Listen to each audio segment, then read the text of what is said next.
बिस्मिल्लाहिर्रहमानिर्रहीम। उम्मीद है सब दोस्त खैरियत से होंगे।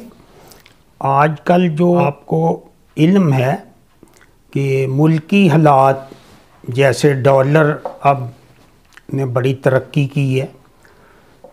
पाकिस्तान में जो तरक्की का सफ़र शुरू हो गया है, जो कि डॉलर की तरक्की और करेंसी की डीवैल्यूएशन। जब भी हम दुनिया में कोई कारोबार करते हैं या जैसे हमारे मुल्क में जो हर चीज़ बाहर से आती है, हत्ता कि गंदम अब भी हो गई है और इसके अलावा चाय और जो ज़रूरियात ज़िंदगी जिसमें घी है अरबों डॉलर का, और जो हमारे दालें हैं वो भी बाहर से आती हैं, आटा भी बाहर से आता है। तो हम ने तरक्की की है 70 साल में एग्रीकल्चर, और दूसरा हमारा जो ज़राई मुल्क है 50-60 साल से जो दुनिया में बहुत तेज़ी से तरक्की हुई है। आप 20 साल पहले देखें को नेट वगैरह और मोबाइल नहीं था, तो हर 10 साल बाद नई ईजाद आती रही है। रेडियो पहले था, फिर वो टीवी आया, टीवी ख़त्म हो गया, उसके बाद मोबाइल आया, छोटे मोबाइल आए, बड़े मोबाइल आए, फिर इंटरनेट आया, फिर ये यूट्यूब और सोशल मीडिया आया। तो फिर आम लोगों को भी ये रसाई हुई कि दुनिया में क्या हो रहा है और हम किस जगह खड़े हैं।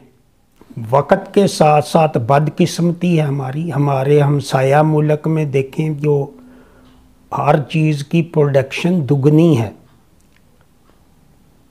ये साथ ही बॉर्डर है ना, ये पाकिस्तान के साथ, तो उसमें रूल ऑफ लॉ है और जस्टिस और ये सिस्टम नहीं है जो कि पाकिस्तान में है।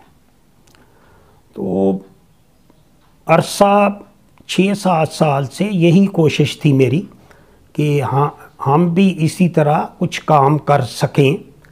तो ये सोशल मीडिया से फिर फेसबुक पे पेज बनाया, उसके बाद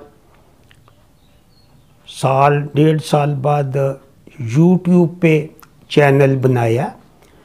सिर्फ मकसद ये था कि जो हमने 30-35 साल जो सर्विस की है लाइव स्टॉक डेयरी डेवलपमेंट में, मैंने वो हमने कोई काम नहीं किया।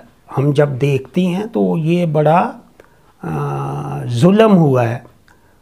वो तो खैर महकमे की पॉलिसी होती है, जब भी कोई महकमे में सर्विस करता है तो वो उस पे जो हुक्मरान होते हैं, जो बड़े बड़े अपने आप को काबिल समझते हैं, हालांकि वो काबिल नहीं हैं। काबिल होते तो कुछ ना कुछ भी पॉलिसी ना भी हो गवर्नमेंट की तो उसके रिज़ल्ट सामने आते हैं, जिसमें यूनिवर्सिटियाँ भी हैं, हमारे अदारे भी हैं, हमारे जो पढ़े लिखे साइंसदान हैं जो अपने आप को साइंसदान कहते हैं। तो ये फिर सारी चीज़ें वो खुल चुकी हैं कि जो भी लोगों को इल्म में ही नहीं था तो वो अब चीज़ें लोगों के इल्म में आ चुकी हैं, और अब ये था कि हम भी उसी तरफ जाएं जैसे पूरी दुनिया कर रही है। और जो हमने नहीं किया, और जो महकमों का किरदार होता है, जो भी महकमे जो तरक्की पजीर मुल्क होते हैं, जो कि तीसरी दुनिया को लोग कहते हैं कि मुल्क हैं, वो उनमें महकमे इसलिए बनते हैं कि ये टेक्निकल स्टाफ आगे लेके जाएगा, जो अपने टारगेट हैं उसको अचीव करेगा। लेकिन वो काम जो गवर्नमेंट की पॉलिसी होती है और इंडिविजुअल भी होता है, लेकिन जब तक वो एक गवर्नमेंट का अदारा है उसमें आप ये नहीं कर सकते, वो मुश्किल हो जाता है। तो 5-6 साल पहले रोड ग्रास जो कि बहुत अरसा से लोग पाकिस्तान में भी नेस्ले और दूसरे जितने भी कोऑपरेटिव फार्मिंग है वो उगा रहे थे और हे इस्तेमाल करते थे और लूसन की हे, और उनके पास जो फार्मूलेशन थी जो कि एडिशनल जो अज्जा हैं जो कि आम आदमी को दस्तयाब नहीं हो सकते, उनका भी अब 1.5 साल से हमने फार्मूलेशन करके दी है कि आप भी उसी स्टैंडर्ड पे जानवर पाल सकते हैं। आज से 20 साल पहले विलायती जानवर कामयाब क्यों नहीं हुए? हालांकि 20 साल पहले एग्रीकल्चर यूनिवर्सिटी भी थी और ये हाइब्रिड सीड जो मक्की है जो कि 3 महीने में 500 मन चारा देती है और वो दुनिया का सबसे बेस्ट जो चारा है जो कि महफूज करके सारा साल खिलाते हैं जो बाहर की दुनिया में, जो कि उनकी कामयाबी है। अब महंगाई जो इतनी ज़्यादा हो गई है कि फीड की कीमत अब 100 रुपये kg से भी ऊपर जा रही है।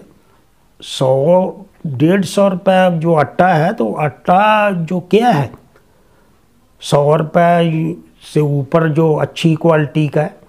तो वो अब आप ये सोचें कि ये जो वंडा है ये अजनास हैं, अजनास, और उसमें एडिशनल प्रोटीन डाली है, वो भी बाहर से आती है। हमारे मुल्क में तो जो खाल बनती है वो बहुत थोड़ी है, और उसके लिए पोल्ट्री फीड में भी जितना हमारा सोयाबीन पड़ता है तो वो उसकी कीमत 100 रुपये था, अब उसको 400 रुपये किलो होगी। हालांकि वो 200-300 होती, लेकिन वो शॉर्टेज हुई है वो ये। और इसी तरह जो फीड में चोकर भी पड़ता है, मक्की भी पड़ती है, और दूसरे अज्जा जो कार्बोहाइड्रेट हैं वो ज़रूरी हैं, तो उनकी कीमत भी वो आप 100 रुपये किलो लगाएंगे तो फीड अगर वो 4 किलो जानवर फीड खाएगा तो 400 रुपये पर डे उसकी फीडिंग कॉस्ट है।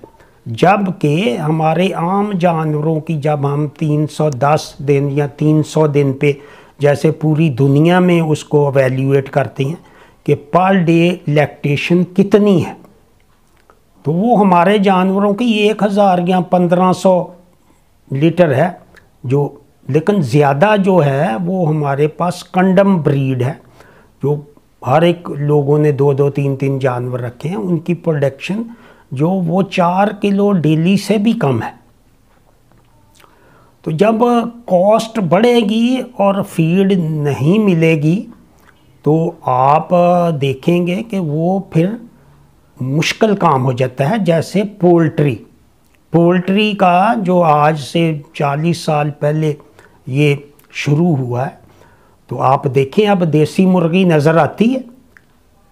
और इसी तरह जब अब के हालात उस लेवल पे आ गए हैं कि हमारे आम जानवर हैं उनका जो फ्यूचर है वो आप किस तरह सरवाइव करेंगे, इसलिए मैंने जो पिछली वीडियो में भी आपको बताया है कि हम अपने जानवर जो हैं गायें ख़ासकर उसको बेहतर करेंगे तो वो 2-3 साल में अगर अच्छा सीमन लगेगा तो उसको आप 15-20 किलो पर डे 310 दिन तक लेके जा सकते हैं। तो ये अब जो हमारे मुल्क में जो वलायती जानवर इसीलिए नाकाम रहे हैं अब तक भी कि उनको जो एक हीट है जो 6-7 महीने लगातार रहती है, और दूसरा उनको बुनियादी खुराक जो कि खुश्क चारा और साइलेज है वो एक जैसा होना चाहिए, जो कि आम जानवरों के लिए भी जब आप करेंगे तो उसमें 30% इंक्रीज़ होती है। और ये प्रैक्टिकली है, ये हमने करके देखा है और वही फार्मूलेशन आपको भी मुहैया की है। तो ये चीज़ें जब हम करेंगे, एक तो वलायती जानवर को वो सिस्टम बड़ा सादा सा बनाया है, वो अभी मैं अगली वीडियो में शेयर करूँगा। तो वो बहुत आसान है और सस्ता भी है। जब आप वो करेंगे और आपके पास अगर साइलेज बनाने के वसाइल महदूद हैं, चॉपर मशीन नहीं है, तो आप 3 दफ़ा मकई लगाएंगे तो उतना ही रोड ग्रास जो वो निकलता है, और उसमें आप सर्दियों में दूसरी फसल लगा सकते हैं बग़ैर हल चलाए। तो इस तरह पूरा साल 1 एकड़ पे आप 5 जानवर पाल सकते हैं, और जिसमें वो बड़ी आसानी है और ख़र्चा भी कम है, और उससे आपका फीड का ख़र्चा जो कि अब बहुत महंगी हो गई है वो भी कम होगा। और बल्कि फीड की जो हम नाकस चारा देते हैं तो उसकी जो ग़िज़ाइयत ख़ुद ही हम कम कर देते हैं। जब तूड़ी डालते हैं 2 सीपी की, तो वो जब जैसे दूध में पानी मिला देंगे तो वो आप अपने पैसे आपके ज़ाया होते हैं। जब 100 रुपये आप किलो फीड डालेंगे तो वो आपका नुकसान होगा। जब आप चारा डालेंगे जो सख्त चारा होता है या गैर मुनासिब चारा, तो उस पर भी बहुत ज़्यादा अखराजात हैं हल के और ज़मीन बनाने के। रोड ग्रास लगाएं और उसके साथ यहाँ मखलूत काश्त आप कर सकते हैं। वो आप पिछली वीडियो में देखें, वो जो हमारा जो नया मॉडल दिया है रोड ग्रास और अल्फाल्फा का, उससे आपकी फीडिंग कॉस्ट कम होगी। तो इसी के साथ इजाज़त चाहूँगा। दुआओं में याद रखें। खुदा हाफिज़।